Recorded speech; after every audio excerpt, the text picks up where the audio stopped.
caused them to topple off their thrones. It also gave man a chance to prove once and for all whether he could rule himself or not. And if he could, fine. That would be the New World Order. If he couldn't, they built the tools into the Constitution to allow them to take it away from us. And those tools are the creation of the federal democracy within the boundaries of Washington, D.C., and the right to contract, through which, if we were irresponsible, we would contract to receive rights from that federal democracy and thus in return give up our freedom. And that's exactly what's happening. After lecturing, releasing documents, and doing talk radio for a number of years, Bill had finally synthesized his research, life experiences, and philosophical insights into what would become one of the most popular underground conspiracy books of all time. Behold a Pale Horse. Beyond a doubt, I think the work that introduced Bill Cooper to the world has to be Behold a Pale Horse. Now, Bill had released a lot of other documents and things, but up until 1991, when the book was published, self-funded, by the way, the book starts out with Bill describing himself, who Bill Cooper is. He was reared in an Air Force family, goes through his early childhood years up to when he came back from Vietnam, and then where he got all of this information that he was putting into his book and why he felt compelled that he had to release this information. This title is from the book of Revelations, because I have to tell you this, and you may think I'm nuts if you want to, but this is the truth. Either these men are following the book of Revelation, the book of Revelation as it is in the Bible. Mm-hmm. They're either following it just like a plan and bringing the prophecies in there to pass to manipulate and control those who believe in those prophecies and neutralize them, so to speak. In other words, if this is written in the Bible and God has ordained it, who am I to resist? It must come to pass, so I'm not going to try to stop it. Okay. What a perfect way to neutralize the opposition right off the bat. Or there really is a God, and what he said was going to come to pass is coming to pass. And I named this, Behold a Pale Horse, from chapter 13 of the book of Revelations. The fourth horseman of the apocalypse is the pale horse. And I looked, and behold a pale horse, and his name that sat upon him was Death. And hell followed with him, and power was given unto them over the fourth part of the earth, to kill with sword, and with hunger, and with the beasts of the earth. And that is taking place now today. The fourth horseman is riding across the world now. That's what AIDS is all about. That's what all these little brush fire wars all over the world are all about. That's what's happening. That's why cancer cures are suppressed. So it's not hidden at all. It's there for anybody who wants to look. And I get people who still come to me all the time and say, Bill, you're all wrong. It's the Jews. The Jews are subverting the world. Man, it's not the Jews. It's not the Catholics. It's not the blacks. It's these men who belong to the ancient mystery schools, who meet in secret and decide the fate of the world. And they belong to all different races and all different nationalities and all different religions to the public point of view. But in secret, it's a different story.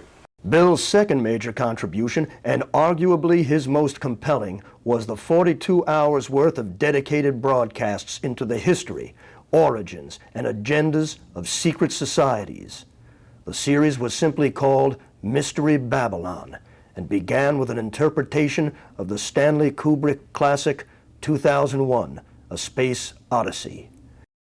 To simplify, I guess we could say that Bill took us on a journey through the language, religion, and symbology of the elite, the power structure. What do these people believe? He started out with something modern and then took us way back into the ancient texts of the mystery schools, ancient Egypt, some of the beliefs and mythology of ancient Egypt, tons and tons of Masonic works and other mystery texts.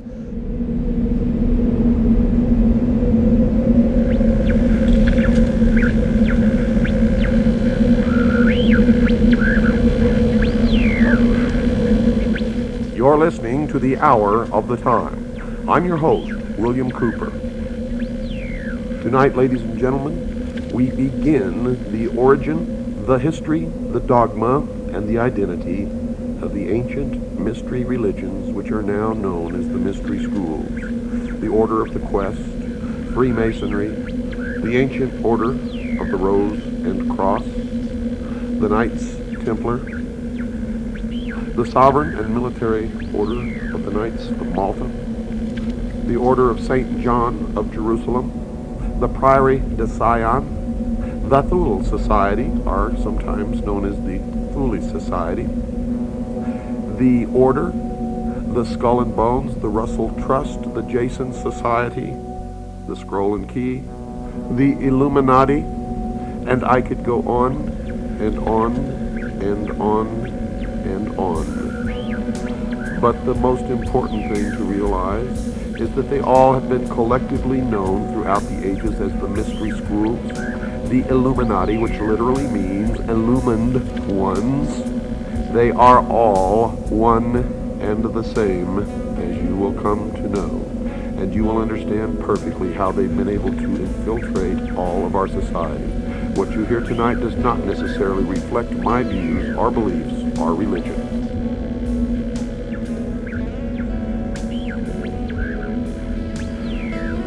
They have ruled from the shadows, you see. And they call themselves the guardians of the secrets of the ages. And their first religion was called astrotheology, or the worship of the heavens. And their first object of worship was the sun. The second object of worship was the moon. And everywhere you see the mystery schools or the mystery religion, you will see the symbols of the sun and the moon, also known as Osiris and Isis. For in the religion of the mystery schools, they believed that man was held prisoner in the Garden of Eden by an unjust and vindictive God.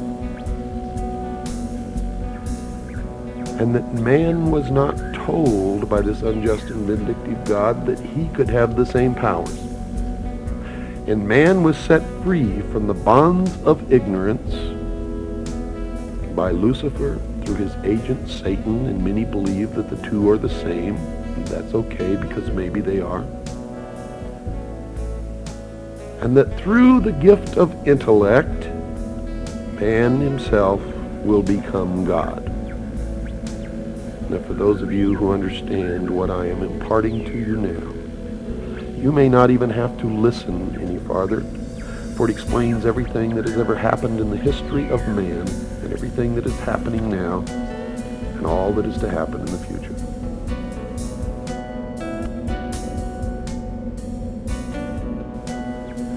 They believe that the tree-dwelling ancestors of man were among the most intelligent beings of their distant age. And when these creatures finally abandoned the trees and walked fully upright, freeing their hands to serve as implements of their minds as well as their bodies, there began the most successful evolutionary drive toward higher intelligence ever witnessed in nature.